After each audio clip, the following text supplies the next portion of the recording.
Mike MacIntyre's days as the Colorado head football coach are over, Brian.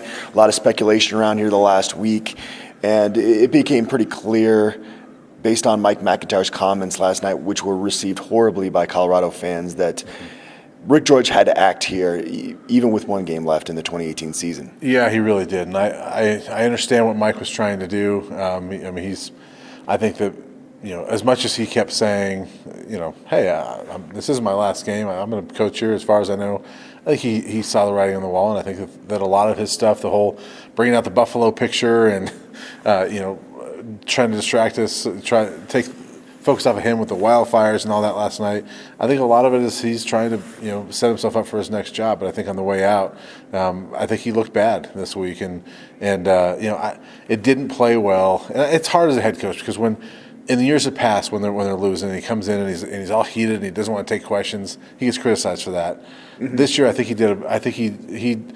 I commend him for doing a better job of he controlled his emotions in postgame. He was always good with us in postgame. But I think as the losses built, and especially starting with Oregon State, when he walks in there in the postgame and he's smiling and laughing and joking, that doesn't sit well with fans. And he kind of kept doing that. I think he tried to put on a brave face, but in the end it kind of backfired on him. And his comments last night were weird, and it just didn't play well, like you said.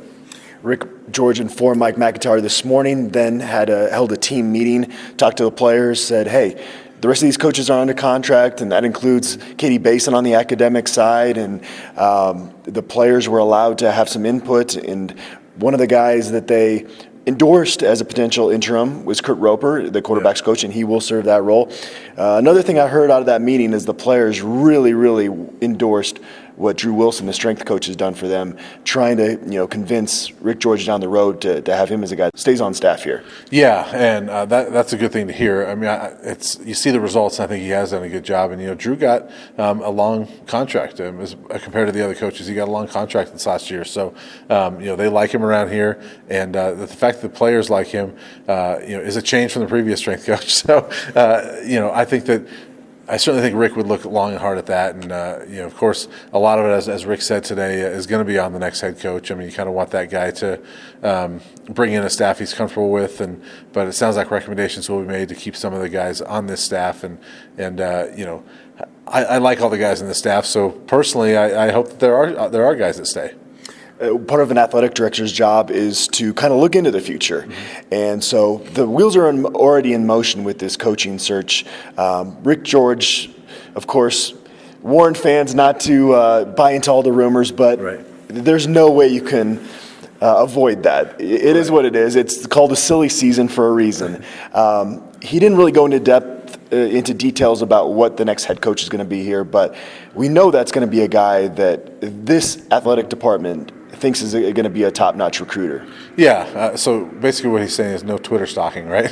Yeah. But yeah, I would agree with you. I think that he certainly wants a top-notch recruiter. I think that my guess is he wants a guy that's been a head coach as well. And, he was asked about whether anybody on this staff would be considered, and he said, I'll consider all options. But based on kind of what this program needs, everything, I'm not sure really anybody on this coach would be a legitimate candidate, or on the staff would be a candidate. What do you think?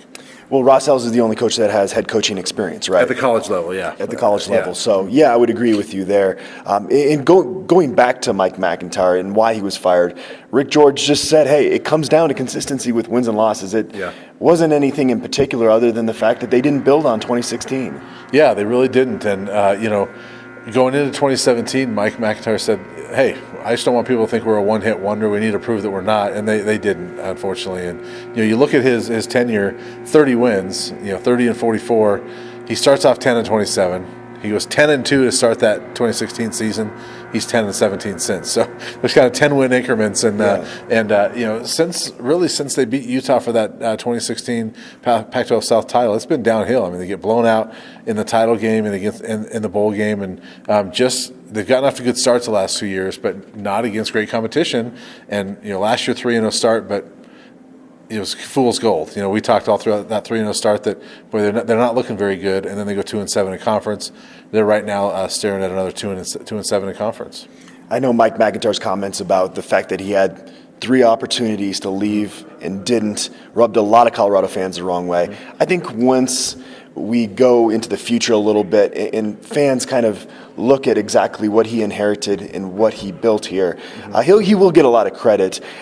He might not be the right coach for this program going forward, but I still contest back in December of 2012, he was the right guy for the program at that point. Yeah, I've seen people on fans saying Rick George better get this right because they're 0-3 on their last hires. I disagree. I think they're 1-2. I think Mike was a good hire at that time, and that Mike did good things. I think that he should be commended for getting this program, back on solid footing. A lot of it has to do with what Rick's done to build this building that we're in right here. But the recruiting is better, the atmosphere is better. They're much more competitive on the field than they were when he took over. I think he should be commended, and I've kind of used the analogy that it's kind of like a distance relay. When you got like the four legs, and he's kind of he's like the third anchor or the third leg of the race.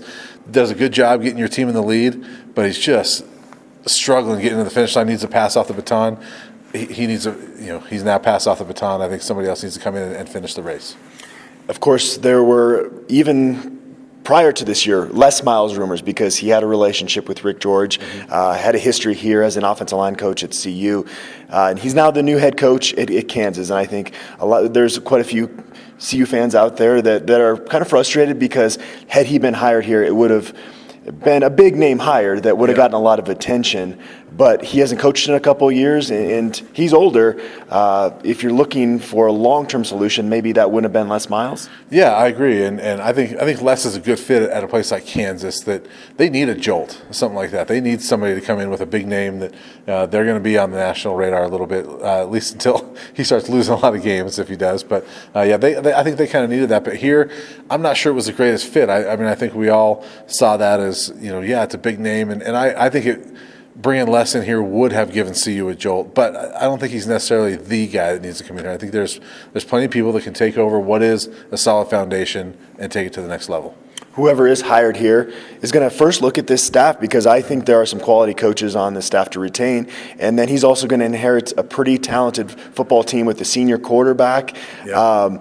I think it's set up for the next guy to have a really good season in 2019. Yeah, it really is. You look at Steven Montez is going to be a third-year starter as a senior.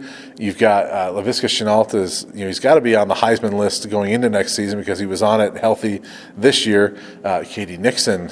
You look at the offensive line, which I know has struggled all year, but all those young guys that they've been counting on are going to be older next year. They're going to be, I would assume, better. Nate Lamon is going to be, he's one of the better defenders in the country, I think. Mustafa Johnson's only going to be a junior. So I think there's a lot of guys on this team. Another guy, Aaron Maddox, is one that I'm excited to see him play in a more expanded role. I think we've seen him do some good things as well. I think there's a lot of talent. Chris Miller is another one. Delrick Abrams. Yeah. So I think there's a lot of talent coming back that this team is set up to win next year. And maybe Alex Kinney as your punter as well. Possibly. It sounds like he wants to come back. He can play the one more game and come back and punt next year. What's going to be your favorite memory of the Mike MacIntyre era? Well, certainly it's 2016, and that was such a fun season to cover. We've been through so many down seasons here that that's still the only bowl game I've ever covered, and the bowl game wasn't fun, but the ride was a lot of fun.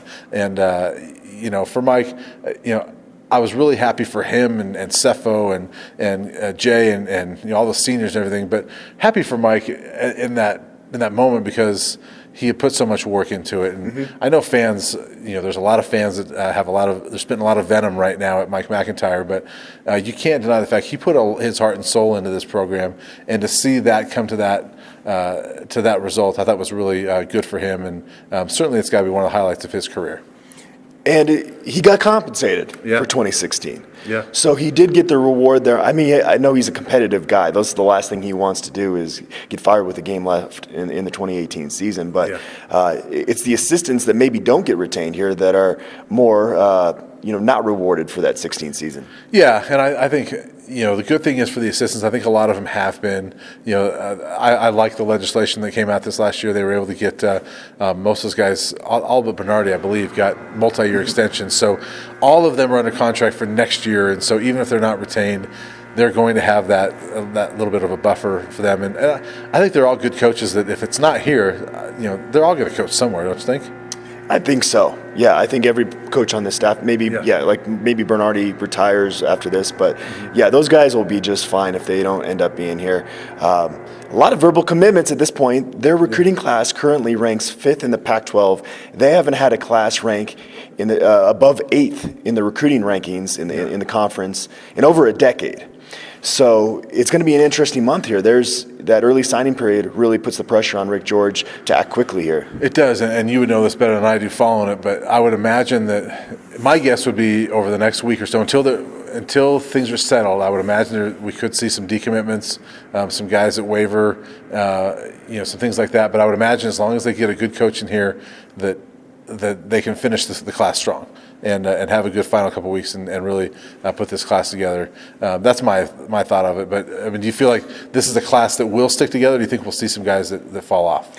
There will be some guys that fall off, but if you get the right hire in here, it can really energize recruiting as well and really give it a boost for 2020 as well. So it's going to be a crazy stretch here because there's going to be, some negative news that comes out of recruiting. But yeah, if you're a Colorado fan, in that regard, you just have to stay a little patient with it. Well, and imagine, a year ago, since the early signing day came out, we talked about how, man, aren't you glad we didn't have to do a bowl game with that? But imagine if they win this game at Cal, and the next 3-4 weeks we're talking about signing day, a bowl game, a new head coaching search, all that stuff. This is going to be quite a month. Are you saying we're going to be busy the next few weeks? I think we could be very busy. Now, the players can make us busier if they go out and win this game at Cal, and we'll see. I keep saying it. I think it's in this team to go out and do it. They haven't done it. I still think it's in this team to do it. I'm not going to predict a win yet at Cal. We'll get into that later this week, but they could make us a lot busier. All right, I'll let you get to your laptop so you can get churning away with some content. We'll be back this week to continue to watch this team with a new interim head coach as they try to gain bowl eligibility.